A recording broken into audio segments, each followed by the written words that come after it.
Vuole darci una sua indicazione per il pronostico? Oggi, così, per farti vedere i miei poteri, Sì? vi faccio passare dalla mia polverina magica dei miei poteri la bustina dove è scritto tutto. Ma no, ma non ci credo! Ma È proprio- fantastico! è proprio un mago, Nicolò. Io- No, non No, sto... no, no. Attenzione, si vede un po' il trucco se storge lì. Ma t'ho detto di nasconderlo bene! Allora, Però, qua che c'è scritto tutto. fantastico. Risultato, Eventuali marcatori. Bravo, Siamo. ma attenzione, Sì. attenzione, che c'è scritto anche il vincitore di Sanremo. Uilla! No, vabbè. Incredibile! Sono 3 minuti a mezzanotte, ci manca il pronostico del mago. Vediamo se ha indovinato sia quello della partita sia anche quello del festival. Prego, mago! Eccoci qua, Sì. cerco di far venire sulla busta. Sì.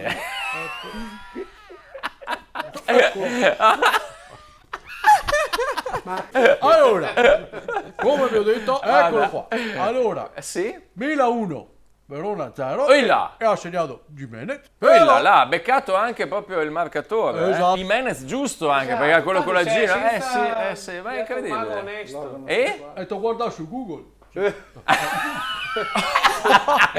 Ma come la sfera di cristallo e c'è Google, ma dai, E ma per adesso, piacere. attenzione, Sì, Sanremo. rullo di tamburi. i Jalis no, Albano no, forse Giorgia. Forse. Vedremo. Lo dico io, vince.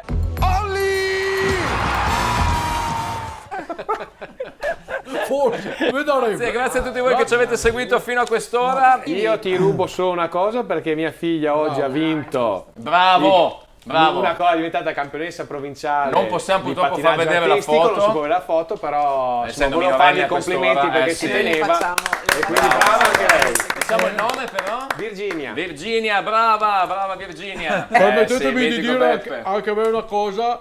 Oggi mia figlia ha vinto 5 boeri.